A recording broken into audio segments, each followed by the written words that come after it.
તો સૌરાષ્ટ્રના અનેક જિલ્લાઓ અને દક્ષિણ ગુજરાતના મોટાભાગના તમામ જિલ્લાઓમાં માવઠાની આગાહી આપવામાં આવી। હવામાન વિભાગની આગાહી છે કે 16 ઓક્ટોબરથી લઈને 20 ઓક્ટોબર સુધી સામાન્યથી લઈને હળવો વરસાદ થઈ શકે। જો માવઠું આવશે તો રાજ્યના લાખો ખેડૂતોને નુકસાન થઈ શકે। ત્યારે જો માવઠાને લઈને શું છે નવી આગાહી?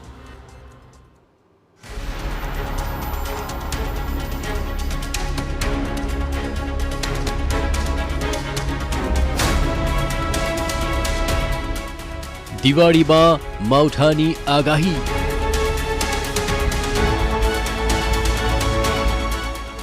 દિવાળીની ઉજવણીમાં પડશે ભંગ।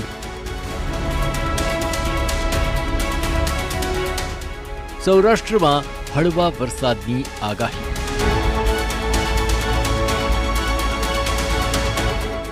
દક્ષિણ ગુજરાતમાં વરસી શકે છે વરસાદ।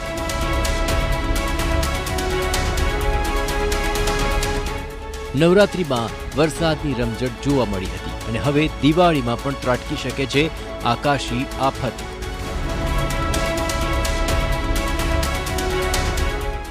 ગુજરાતના કેટલાક જિલ્લાઓમાં હળવો વરસાદ વરસી શકે છે। હવામાન વિભાગની આગાહી અનુસાર 16મીએ ડાંગ, તાપી, નવસારી, વલસાડમાં વરસાદની સંભાવના છે।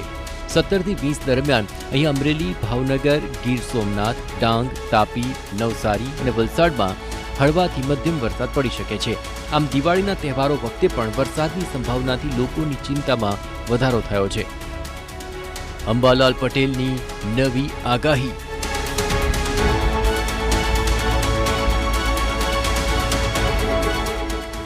ગુજરાત પર તોડાઈ રહ્યું છે ચક્રવાત।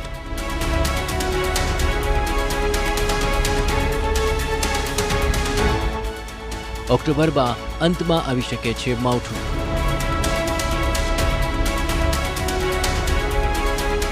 દિવાળી પર તો માવઠાની આફત છે અને દિવાળી બાદ તો ચક્રવાતની પણ શક્યતાઓ છે।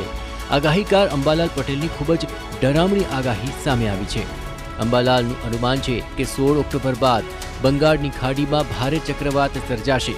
ચક્રવાતની અસરને પગલે હવામાનમાં પલટો આવશે।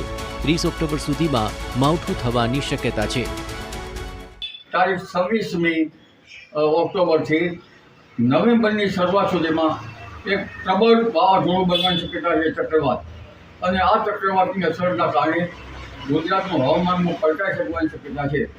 આ ઉપરાંત તારીખ 7-11 બાદ દક્ષિણ ભારતમાં ભારેથી અતિભારે વરસાદ થવાની શક્યતા છે, જેના કારણે પણ ગુજરાતનું હવામાન પલટાઈ શકવાની શક્યતા છે। ગુજરાતમાં પડશે કાતિલ ઠંડી।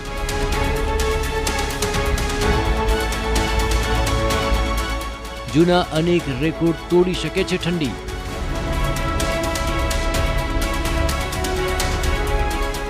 દિવાળી બાદથી જ આવશે ઠંડીનો ચમકારો।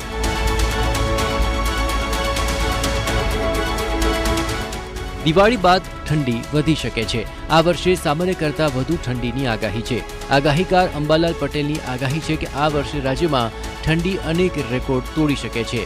દિવાળી બાદથી ઠંડીનો ચમકારો જોવા મળશે અને પછી નવેમ્બર-ડિસેમ્બર સુધી ઠંડી કહેર મચાવશે। ઉત્તર ભારતના રાજ્યોમાં ભીષણ ઠંડીની આગાહી છે, જેને કારણે ગુજરાતમાં પણ શીત લહેર કહેર મચાવશે। લગભગ સવારના ભાગમાં ઠંડી આવતી જશે અને ન્યૂનતમ તાપમાન લગભગ 20 ડિગ્રી સેલ્સિયસની આસપાસ રહેવાની શક્યતા રહેશે। પરંતુ હમણાં 17-18થી કંઈક મહત્તમ તાપમાન વધવાની શક્યતા રહેશે। પરંતુ આ મજબૂત સિસ્ટમ વચ્ચે નવા વર્ષની શરૂઆતમાં ઠંડા પવનો ફૂંકાવાની શક્યતા રહેશે। તારીખ 23 ઓક્ટોબરથી ઠંડી આવી હોય તેવું જણાશે અને લગભગ આ વાવાઝોડાની અસર હોય તો એમાં ઠંડી ઓછી થશે, કારણ કે 23 ઓક્ટોબર બાદ પ્રચંડ વાવાઝોડું બની રહ્યું છે બંગાળ ઉપસાગરમાં અને 18-11 બાદ પણ એક ભારે ચક્રવાત બંગાળ ઉપસાગરમાં બનવાની શક્યતા રહેશે। આમ આગામી દિવસોમાં ગુજરાત ઠંડુગાર જોવા મળશે અને જાન્યુઆરી સુધી રાજ્યોમાં ઠંડી કહેર મચાવશે। Bureau report, TV9।